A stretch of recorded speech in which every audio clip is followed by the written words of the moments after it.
I'm just going to use this very, very fine, very flexible file to remove all the sharp edges. Doesn't need much. I typically take that corner off and that one, but if you slip it'll dig. I take that off. I use it flat, vertical, to take the rust off that part.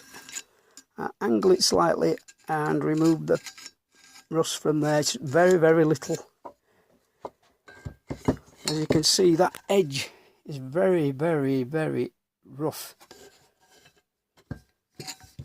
That one's now had a bit of relief. Doesn't take long. And this is a big plane. It's a number 5 footprint.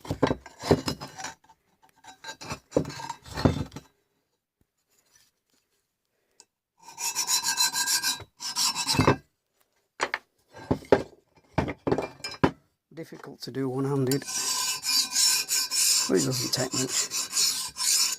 These surfaces, they've got very fine pits in. There's some larger pits. Now I would not bother worrying about those. This thing's a good 5mm thick, and it's going to last for another 200-300 years with no problem. So there's no need to go mad and take it all off. Just remove all the sharp edges, and these are built better than Stanley, without a doubt. This is a heavy thing. Stanley ones, typically, I've just built this number 3. As you can see, I've removed all the sharp edges off that one, all the way around. That had a cracked sole. That's its original sole, which had a crack there.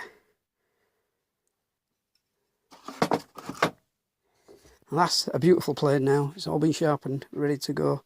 It just needs work on the woodwork.